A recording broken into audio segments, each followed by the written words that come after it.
your boy Riri, welcome back to the channel. So for today's video, pupunta tayo ngayon sa mini Titicon sa Ali Mall, hosted by Timber Toys. So pupunta tayo doon, titingin tayo ng mga toys, may pag-trade, may pag-catch up sa mga friends natin doon, no?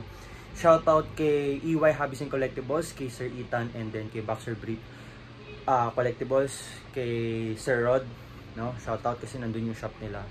Ngayon, makipag-catch up tayo ngayon. Magbablog ako yung papunta ko doon, kung paano ako pupunta sa Ali Mall, since na most of na nakikita ko hindi alam paano papunta. I'll try my best to vlog, no? But I'm going to enjoy my time there. Ayun. Second, parang con na pupuntahan ko. First is yung last year December, no, sa Mega Mall, Mega Trade. So ayun, mamaya lang mag-shoot na ulit ako ng vlog ng papunta doon, and then mag-vlog ako sa con mismo. So yan guys, see you guys later.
Sa may Ali Mall na tayo guys.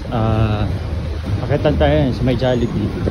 Then escalator dyan, akit na tayo. Marami na ng vendor.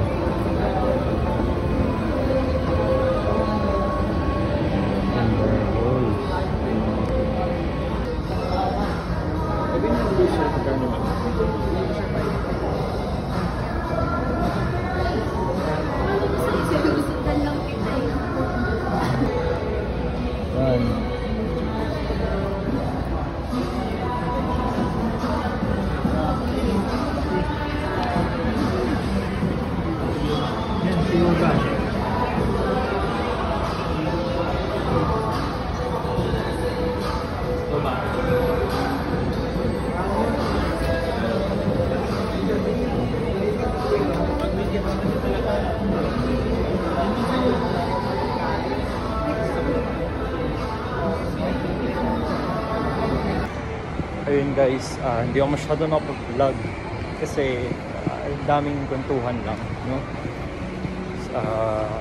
So far yung enjoyment ko sa con, masaya kasi daming kakwentuhan, daming catch up. Ano mo yun, parang kukwentuhan kayo about toys, which is yun naman talaga yung purpose ng con na to, no?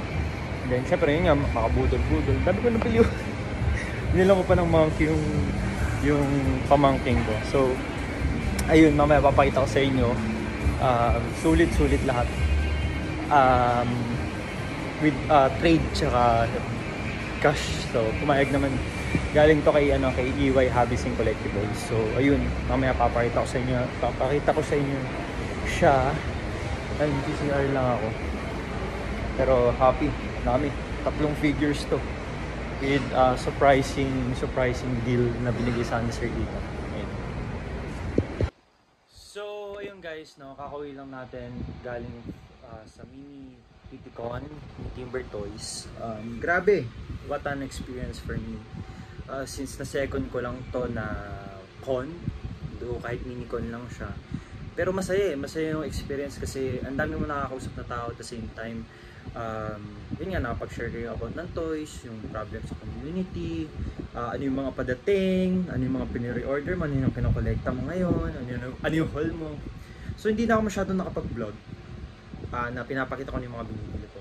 Kasi I'm just simply enjoying the moment, no? Kasi minsan mahirap na isang vlog or ano, yung genuine na pag-uusap nyo ng client or nung kasama mo. So ayun, pero meron akong haul. Shoutout kay EY Hobbies and Collectibles. Grabe, sobrang steal nung mga binigay niya sa akin na deals. Na yung isa, medyo mapapa wow, sana all. Sa kanya lang talaga. So unang-una, nakuha ko itong si Big E.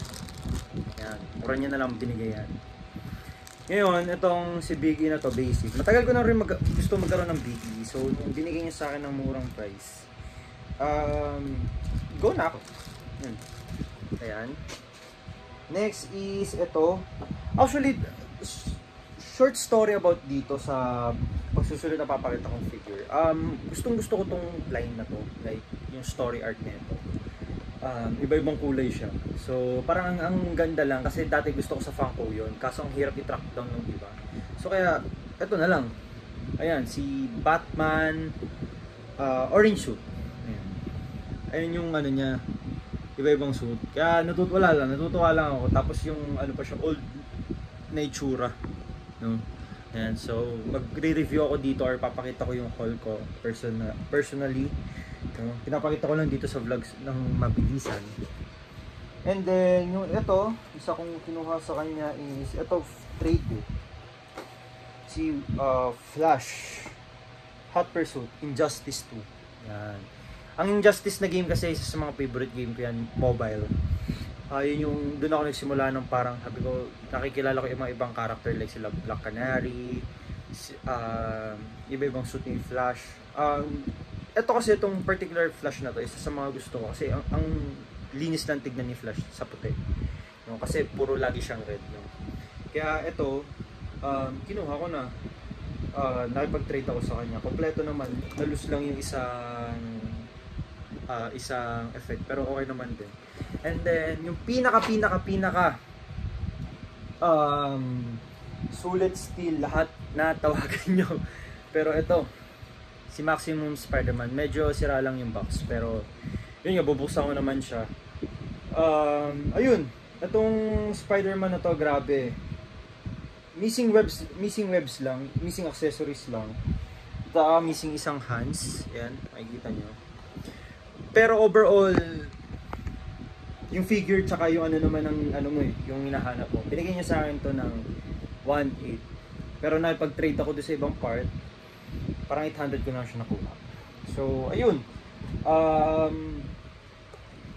Shoutout EY Hobbies and Collectibles Sir Ethan. Grabe. Ito yung deal na hindi ko ma-pass up. Kasi isipin niyo ang price nito guys is 3.2 SRP. 1.8 ko lang binigay niya sa akin, 800 lang binayaran ko kasi napag-trade ako. Ayun, sobrang saya ko lang kasi another Spider-Man tsaka Maximum Spider-Man pa yung nakuha ko. No? So yun guys, yun lang yung ating haul for today. I'll do a separate video dun sa details nila at the same time yung parang product lang yung pinapakita ko. Pero yun guys, thank you guys for watching. I hope you enjoy yung mini vlog ko. Shoutout din kay Brother Kevin na nakita ko, kay Brother Timber sa paggawa ng pod na to, no? Kay Brother Easy, no? Shoutout sa lahat ng vendors na nandun. Sobrang solid yung experience na naramdaman ko doon, no? Hoping makabalik ako ng linggo, pero let's see pa. Pero ayun, happy ako dyan sa haul ko. And if may gusto kayong makita at reviewin dyan, just tell me. Ayun guys, with that being said, thank you guys for watching. Please like and subscribe and follow kayo sa TikTok and IG page ko, Riri the Collector. Ito yung Ang papakita ko na lang sa screen. With that being said, good hunting.